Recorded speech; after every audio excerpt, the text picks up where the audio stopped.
2 2.5 വയസ്സ് വരെ ഭക്ഷണത്തിൻ്റെ കാര്യത്തിലൊക്കെ ഭയങ്കര വാശിയൊക്കെ ആയിരുന്നു കേട്ടോ. അവൾക്ക് ഇഷ്ടമുള്ള ഭക്ഷണം മാത്രമേ കഴിക്കുള്ളൂ. അപ്പോൾ ഒരുപാട് ഭക്ഷണം കഴിക്കാതിരിക്കുമ്പോൾ അവൾക്ക് ഇഷ്ടപ്പെട്ട ബിസ്ക്കറ്റും കാര്യങ്ങളൊക്കെ ഞാൻ വാങ്ങിച്ചു കൊടുക്കാറുണ്ടായിരുന്നു. അവളുടെ ഫേവറേറ്റ് ബിസ്ക്കറ്റായിരുന്നു മിൽക്കി മിസ്റ്റിൻ്റെ ചീസ് ബിസ്ക്കറ്റും അതുപോലെ തന്നെ മാജിക് മോംസിൻ്റെ ബിസ്ക്കറ്റും കേട്ടോ. ഞാനത് കൊടുക്കുന്നത് ചാനലിൽ ഇട്ടിട്ടുണ്ടായിരുന്നു. അതിനുശേഷം ഒരുപാട് കമൻസ് വന്നിട്ടുണ്ടായിരുന്നു അത് കൊടുക്കരുത് എന്നുള്ള രീതിയിലൊക്കെ. അതിനുശേഷം കൊടുക്കുന്ന അളവ് ഞാൻ നന്നായിട്ട് കുറച്ചിട്ടുണ്ട്. എന്നാൽ എപ്പോഴെങ്കിലൊക്കെ ഞാൻ അവൾക്ക് കൊടുക്കാറുണ്ട് കേട്ടോ. അവൾ ഒരുപാട് ആഗ്രഹിച്ചിട്ടുള്ളൊരു സാധനമല്ലേ, അതുകൊണ്ട് എപ്പോഴെങ്കിലൊക്കെ ആയിട്ട് ഞാൻ കൊടുക്കും കേട്ടോ. ഇന്ന് മോള് വന്നപ്പോൾ അവർക്ക് ബിസ്ക്കറ്റ് എടുക്കാൻ ബോധ്യമായപ്പോൾ ഞാൻ കുഞ്ഞൂസിന് കൊടുക്കുന്ന കൂട്ടത്തിൽ തന്നെ അവർക്കും കൂടി ഒന്ന് കൊടുക്കാമെന്ന് വിചാരിച്ചു കേട്ടോ. അവർക്ക് കൂട്ടത്തിൽ കൊടുത്തത് നമ്മളെ കുഞ്ഞൂസിന് തീരെ ഇഷ്ടപ്പെട്ടിട്ടില്ല.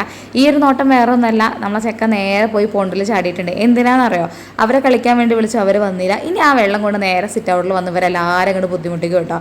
ആദ്യമായിട്ട് കഴിക്കണോണ്ട് എന്താണെന്നറിയില്ല, ഈ ഒരു ബിസ്ക്കറ്റ് തിന്നാൻ നമ്മളെ ശങ്കരിക്ക് ഭയങ്കര ആക്രാന്തവും കാര്യങ്ങളൊക്കെ ഉണ്ടായിരുന്നു കേട്ടോ. ആദ്യം നമ്മളെ കുഞ്ഞൂസ് കഴിക്കാതൊക്കെ ഇരിക്കുന്നുണ്ടായിരുന്നെങ്കിൽ പോലും പിന്നീട് വന്നിട്ട് ഇത് എൻ്റെ ബിസ്ക്കറ്റ് അല്ലേ, എൻ്റെ ആ ബിസ്ക്കറ്റ് അല്ലേ എന്നുള്ളൊരു ഓർമ്മയിലൊക്കെ ആളത് അങ്ങോട്ട് കഴിച്ചു കേട്ടോ. അത് കഴിക്കുന്നത് കണ്ടപ്പോൾ തന്നെ ഭയങ്കര സന്തോഷമായിട്ടോ.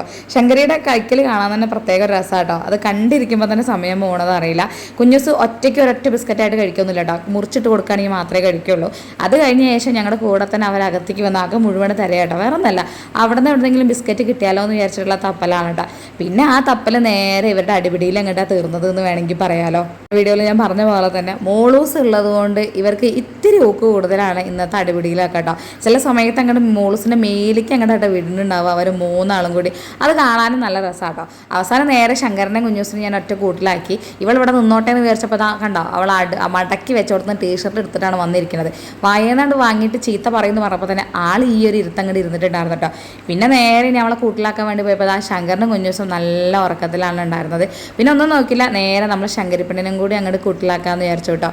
ാക്കിയതിന് ശേഷം ഞാൻ എല്ലാം നമ്മളെ കുഞ്ഞൂസിനെ ഒന്ന് പുറത്തിറക്കി ദിവസം ഒരു നേരമെങ്കിലും ഞാൻ കുഞ്ഞൂസിനെയും മേട്ടൂരും കൂടി അടുപ്പിച്ചിരുത്താറുണ്ട്, സംസാരിക്കുക മീൻസ് അവരുടെ ഒരു സംസാരം ഉണ്ടല്ലോ, അങ്ങനെ കേട്ടോ.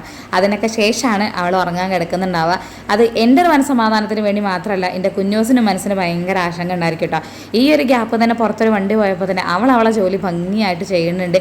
ആരാടാ അവിടെ എന്ന് പറഞ്ഞാൽ അങ്ങോട്ടും ഇങ്ങോട്ട് കൂടി നടക്കുന്നുണ്ട്. കാരണം ആ കൂട്ടി കയറുമെന്ന് പറഞ്ഞാൽ കയറുന്ന ആളിന്ന് കയറുന്നില്ല. വിളിച്ചപ്പോഴേക്ക് നേരെ മോളൂസിൻ്റെ അടുത്ത് പോയിട്ട് കുറച്ചേരം ഞാൻ എൻ്റെ അടുത്ത് നിൽക്കട്ടെ എന്നുള്ളൊരു വാശിയിലൊക്കെ ആയിരുന്നു കേട്ടോ. പിന്നെ ഞാൻ അങ്ങോട്ട് വിളിച്ചപ്പോൾ നേരെ അങ്ങോട്ട് കൂട്ടിൽ വന്ന് കിടന്നു കേട്ടോ. പിന്നെ ഒച്ചപ്പാട് കേട്ടപ്പോൾ പുറത്ത് വന്നപ്പോൾ ഇതാണ് കാണുന്ന കാഴ്ച കേട്ടോ. കണ്ടില്ലേ, അപ്പുറം ഇപ്പുറം നിന്നിട്ട് നമ്മളെ ശങ്കരനും ഒപ്പിക്കുന്ന പരിപാടി.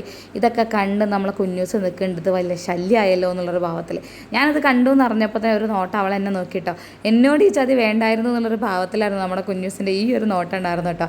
എന്താ ചെയ്യുക, നമ്മളെ ശങ്കരി അപ്പുറമായാലും ഇപ്പുറമായാലും ഇതൊക്കെ തന്നെ അവസ്ഥ. ഒന്നില്ലെങ്കിൽ ശങ്കരി അല്ലെങ്കിൽ കുഞ്ഞൂസ്.